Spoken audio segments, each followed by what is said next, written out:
Today I'm going to show you how to set up Symbaloo for your classroom and then to get it out to the students to use on their iPad. Now, Symbaloo is basically like your iPad in that it helps create icons, but the difference is within the app portal on your iPad, those are specific websites that have developed apps for their website. But not all websites have done that, and Symbaloo is a great way to have them all in one place. Or you can create your Symbaloo so your students don't have to go out to the internet and start searching for these different websites. They now know these are approved, this is where everything is, it's all in one spot. So to get started, you need to go out to the internet. On your PC, it will be Mozilla, which is also known as Firefox, or you can go to Google Chrome. Please do not use Internet Explorer. Use those other two that I listed. So you're going to look up Symbaloo. And when you go look for it, there's the official site of Symbaloo.com, or you'll start to see the Symbaloo Ed. For the purpose of this video, I'm going to show you Symbaloo Ed. Here's how it looks. Most of you probably don't have a Symbaloo account, so you're going to have to create your free account. I've already created mine for the time sake of today's video. So this is where you would log in. Now, if you notice, it says sign in with Clever. For our district, yes, we use Clever, but we do not have Symbaloo and Clever set up together. So I will show you what it will look like if you do sign in. So when we go on to Clever, this is what it would look like.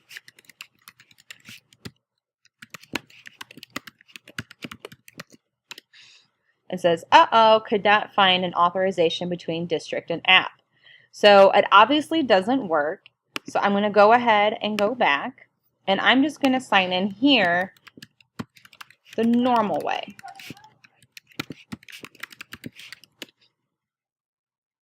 All right, so I've already started to set one up for my classroom.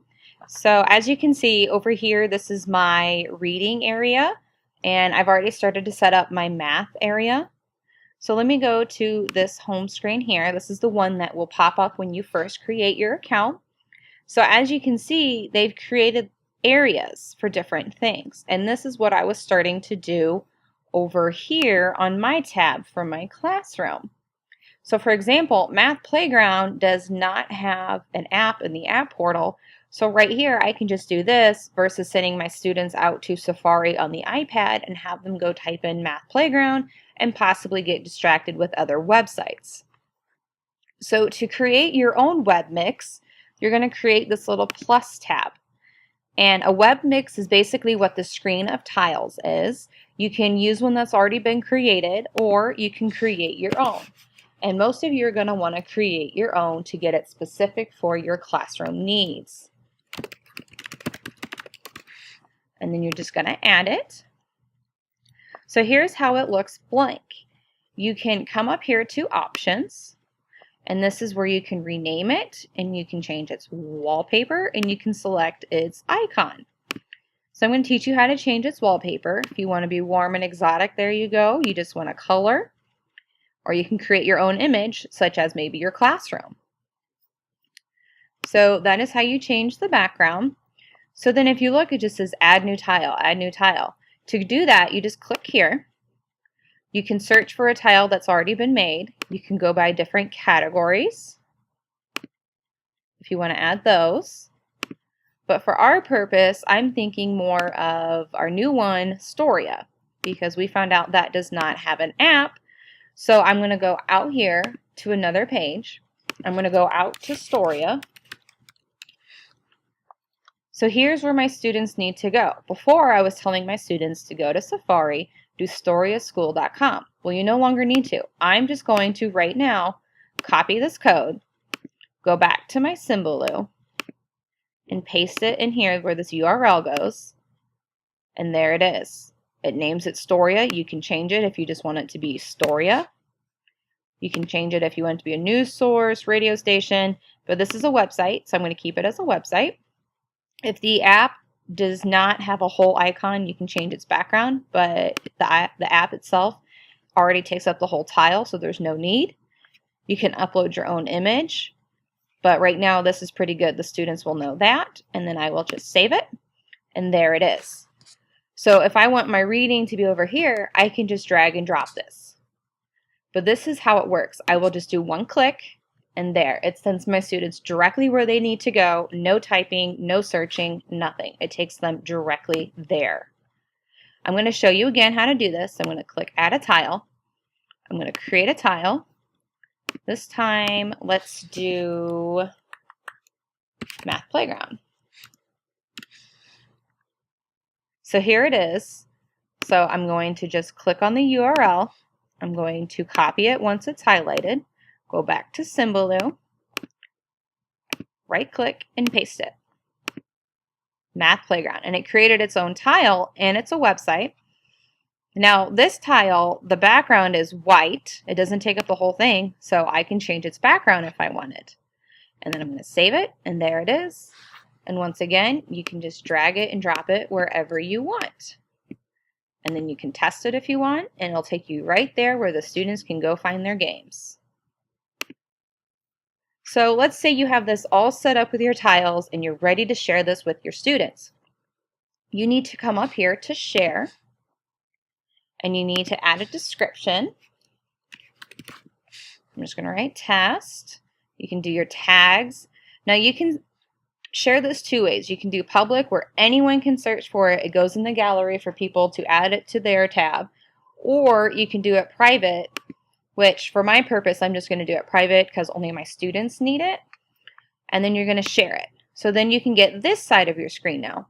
So here is the unique URL for your Symbaloo. You can share it through email. You can do a embedding, which that would be more for bloggers.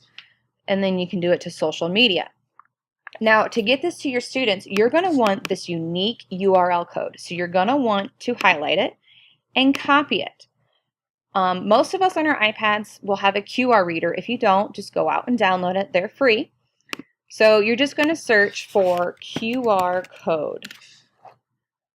And it's going to pop up all these different generators. So you're going to have this one, but I like to use this one. It's free and super easy. So literally right here, you're just going to paste the URL that you just saved on your Symbaloo and create the QR code. Right here is the QR code that will send your students back to this page. Now this won't be here. It'll send the students directly to here. So you're going to download it. It will tell you to sign up for free, but I'm just going to wait and it will automatically download it. So let's just give it a minute. There it is. There is my QR code. I can print this and hand it to all my students or display it in my classroom, and they can scan it and now have it on their iPad. And then once they open it in their iPad, they can hit the box with the up arrow to save it as a page on their home screen.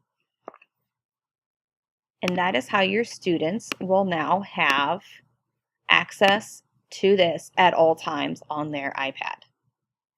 This is what they would do. This is that box in Safari on their iPad. They will click this, and it won't be add bookmark. It'll be add to homepage or home screen, and then it'll save it there as the Symbaloo app, which would look like this. And your students will now have access to all of these. Now you can also do your virtual manipulatives. For example, in my classroom, we do a lot with dice, but I have 28 students and I do not have enough dice for my students, so I send them out and tell them to just look for free online dice. Well, now I can just take this, copy its URL, go back to my Symbaloo. I'm going to add it down here. This will be my manipulatives corner. Paste it, and there it is. And I'm just going to name this tile dice. And if you see, there's nothing on here besides the dice. Obviously, the students will hopefully know it's dice, but if not, you can add the text. And then I'm just going to save it. And now my students will have online virtual dice, and they do not have to go out and look for it. I hope this helped you to understand Symbaloo and how great this is for the classrooms of our little friends, such as kindergarten and first grade, where they can just set this up. You can have big kids in the upper grades come down and help you. Once this is set up, your students will have access to every website you want them to have here. So then all they have to know is their login. Thanks for coming.